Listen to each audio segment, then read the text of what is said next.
Chegamos na terceira aula do nosso módulo 2, Diversidade Social e Lideranças.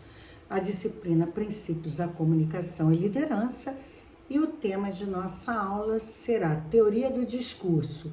Navegar nessa aventura teórica requer fôlego. Eu sou a professora Kátia Maris e vamos à nossa aula.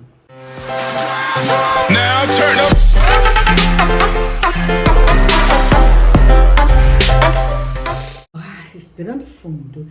É uma aula muito conceitual, muito difícil para se apresentar numa única aula. Isso requer quase que um curso sobre esse tema. Então, todos prontos para navegarmos aí nessa aventura teórica? Então, Laclau é um entusiasta no estudo do discurso, né? E ele diz que é um complexo de elementos dados a partir de um conjunto de relações. Vamos ver a análise do discurso. Me permitam ler para que eu não perca nenhum ponto.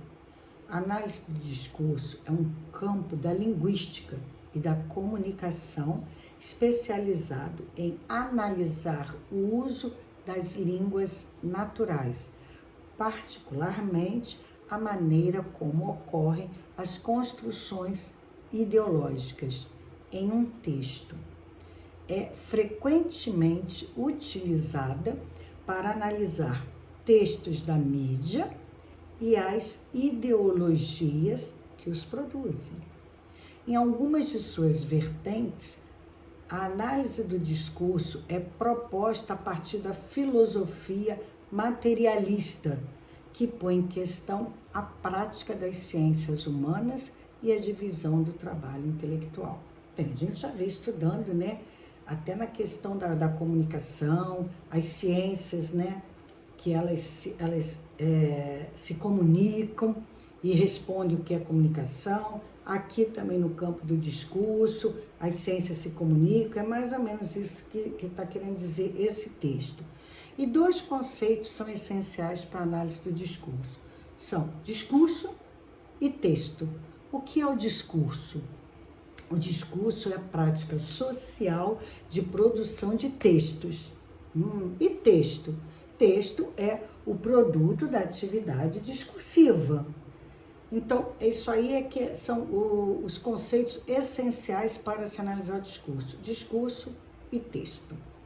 Vamos em frente. A matéria hoje é um pouquinho pesada, como eu falei, mas a gente vai vencendo, vamos usar uma linguagem bem tranquila, tem a bibliografia para quem desejar se aprofundar e que deve se aprofundar, né? Porque esse momento aqui é um momento em que a gente está facilitando o estudo da matéria, né? Mas a literatura é boa nesse sentido, uma boa literatura, e isso já está aqui no final. Então, para a análise do discurso, todo discurso é uma construção social que reflete uma visão de mundo vinculada de seus autores e à sociedade em que vive e que só pode ser analisado considerando seu contexto histórico e social e as suas condições de produção. Então, o que é isso tudo aí? É uma construção social? Sim, o discurso é uma construção social. É uma interação, é uma construção social. É uma visão de mundo a partir da visão de quem está produzindo o discurso, né? E dentro desse contexto, dessa sociedade. E ela vai o quê? Ela vai considerar o quê? Um momento histórico em que se está vivendo, um momento histórico e social. O que estamos vivendo naquele momento é o objeto do texto, do discurso. E as condições de produção, né? Em que contexto esse texto foi produzido para se proporcionar o discurso. Então, para Laclau, o discurso é um complexo de elementos dados a partir de um conjunto de relações. Isso é bem mais entendido pela possibilidade de polissemia de significados. Polissemia, né? O que é polissemia? Polissemia é multiplicidade de sentidos que se dá a uma palavra ou uma locução. Isso é polissemia. Daqui a pouco a gente vai ver um pouquinho mais com o exemplo, vai facilitar. Então, Discurso é um complexo de elementos a partir de um conjunto de relações? Sim. Nós estamos falando que é uma construção social, nós estamos falando que os autores estão inseridos dentro da sociedade, nós estamos falando do momento histórico e social, nós estamos falando das condições da produção do texto para o discurso acontecer. Então, é um conjunto de relações.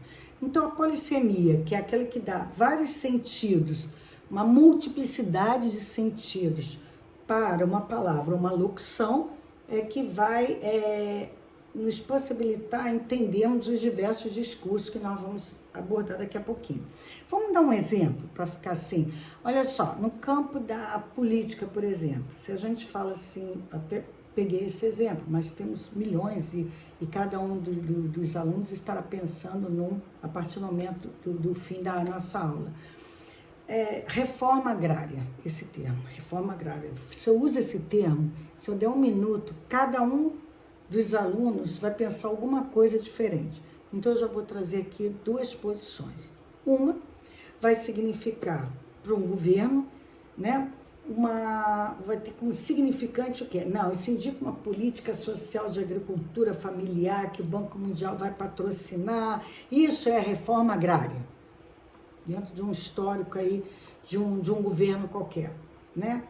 No exemplo aqui, inclusive, que eu estive vendo, foi até num governo até de Fernando Henrique Cardoso, que foi retirado de lá essa concepção da reforma agrária. Para o MST, é isso? É uma política social, agricultura familiar, financiada, patrocinada pelo Banco Mundial? Não. Para o MST, o que isso quer dizer? O significante. É uma reforma agrária, é constituída pela permanência de uma série de atos violentos no campo rural brasileiro e que resultou em morte de centenas de pessoas. E que isso só aconteceu essa reforma agrária, essa disputa, que é a luta pela corrupção, pela precariedade de acesso aos serviços, porque a propriedade está concentrada na mão de poucos. Então, isso aí vai ser o discurso, a fundamentação para esse termo reforma agrária. São visões, né? Para muitos de nós, teremos até outras visões. Nós que nem somos do governo, nem somos do MST, a gente pode ter uma outra visão do que é essa questão da reforma agrária. Então, pensar a palavra discurso é pensar, inevitavelmente, em política. Discurso, política. Em discurso político, ou seja, os pronunciamentos praticados por autoridades políticas, cuja fala é o quê? Perpassada por um vocabulário regular, em estilo e forma, né? Discurso, político vai fazer o seu discurso, ele já é aquilo ali enquadradinho, esse é o discurso político. Pensou em discurso, pensou em política. Não é bem assim. Não é só discurso político.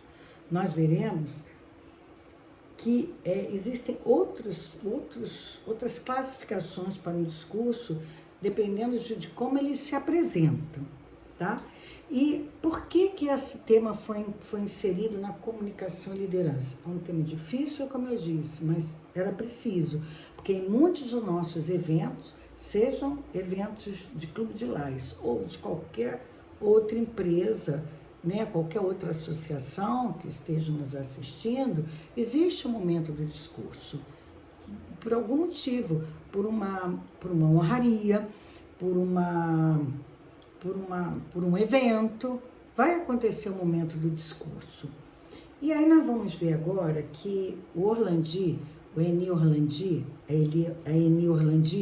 ela é coordenadora de um programa de pós-graduação em Ciências da Linguagem na Univais, em Minas Gerais, e dentre outros também. E como é que ela distingue os discursos? Discurso autoritário é aquele que a polissemia, lembra? Variáveis, pensamentos, manifestações em relação à locução, uma palavra, várias interpretações. Então, no discurso autoritário, a polissemia é contida. Tá? O receptor, o receptor, ele está completamente apagado. Ele não interage, ele só ouve, ele não interage. O que se estabelece entre eles está apagado. Não há uma relação de linguagem entre eles, porque o locutor é o que se coloca como agente exclusivo daquele momento, o locutor. E ele não dá chance nem para, né? Não há chance de interlocução. E também apaga essa relação, né? De interlocução, de interlocutor, não tem.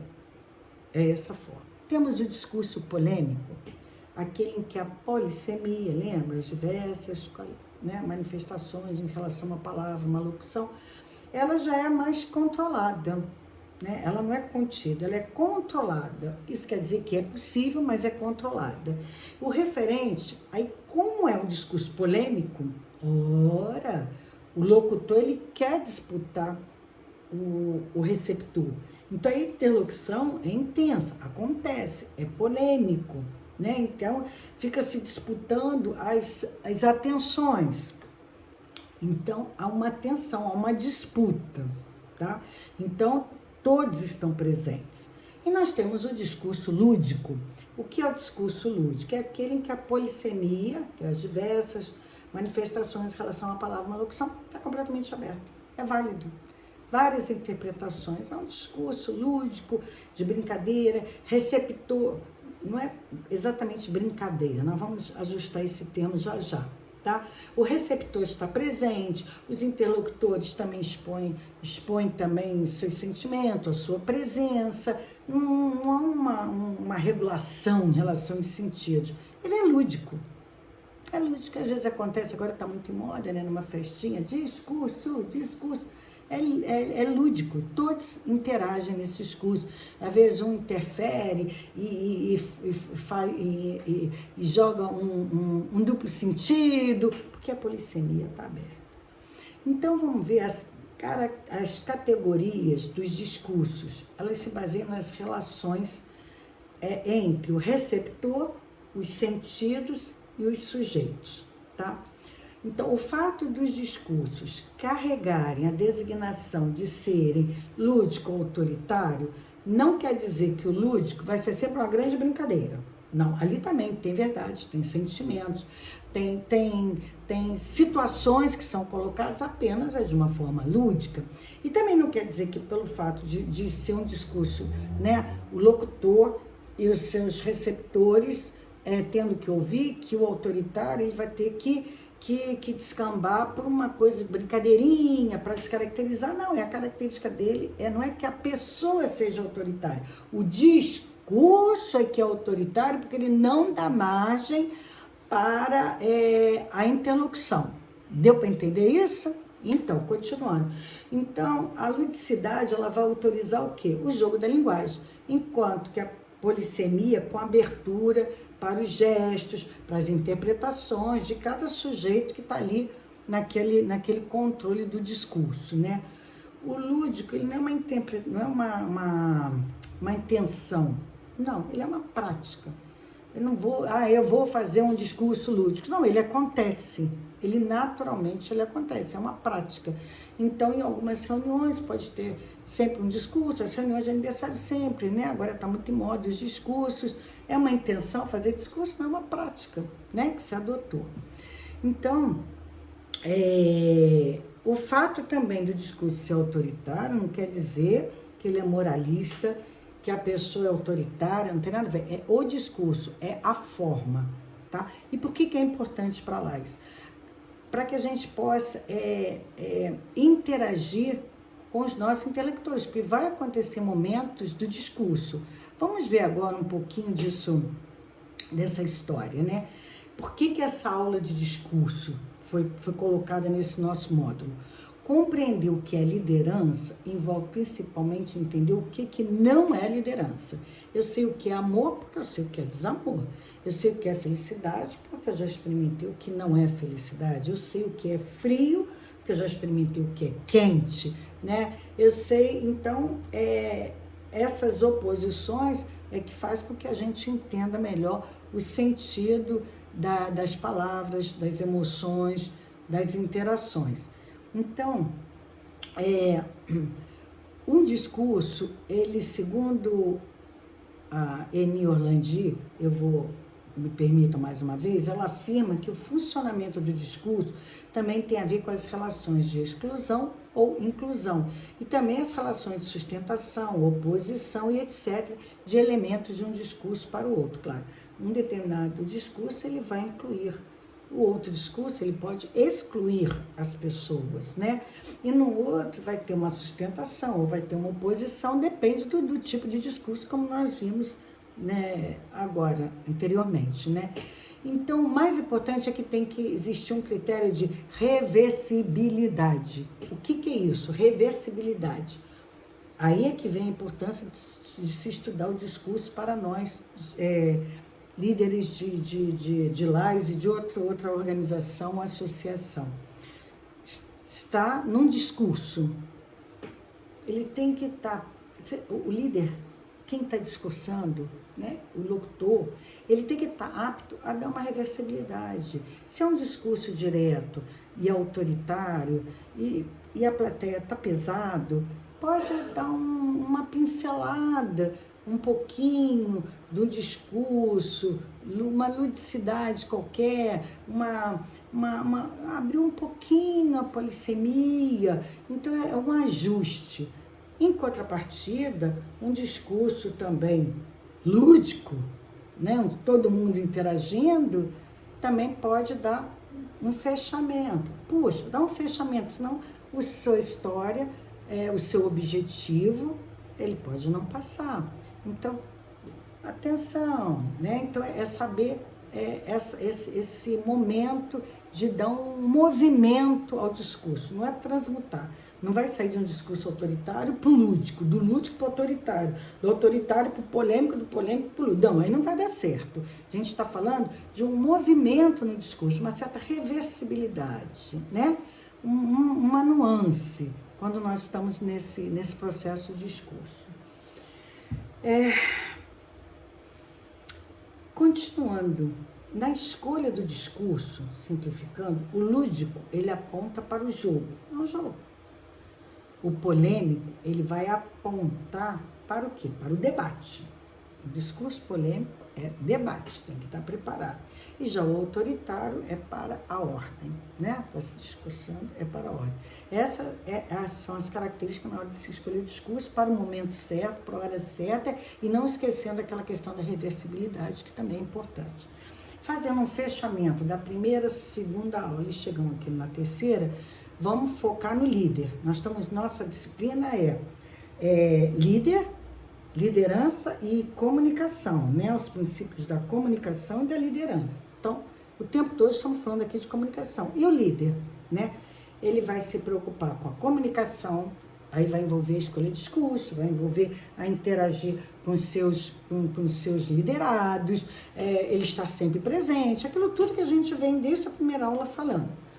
Ele vai promover um feedback, é bom ele entender o que está acontecendo, se está tudo bem, ele ter esse feedback. Ele vai perseguir o quê? A clareza dos canais de comunicação. Nós já falamos sobre isso. Quais são os canais? Boletim, memorando, e-mail, telefone e o cara a cara, né? Ele vai ter que ter clareza na escolha e no uso de cada canal de comunicação. Ele vai demonstrar também o quê? Que ele acredita no que faz e ele tem confiança em saber fazer. Ele sabe o que está fazendo, ele tem que estar dessa forma, com essa postura. Lembra-se? Tudo com equilíbrio, nada com falsa modéstia e nem nada com muita arrogância. Equilíbrio. E também ele vai definir os motivos, vai motivar a equipe e vai perseguir o quê? O sucesso. Então, aqui chegamos ao fim dessa nossa aula e, mais uma vez, eu vou concluir com aquela frase para a gente gravar bem, vai ficar bem gravadinha, né? Vamos juntos construir o conhecimento. O mundo precisa de líderes e de liderados equilibrados e inspirados, principalmente, para o crescimento efetivo das organizações. Boa noite. Obrigada.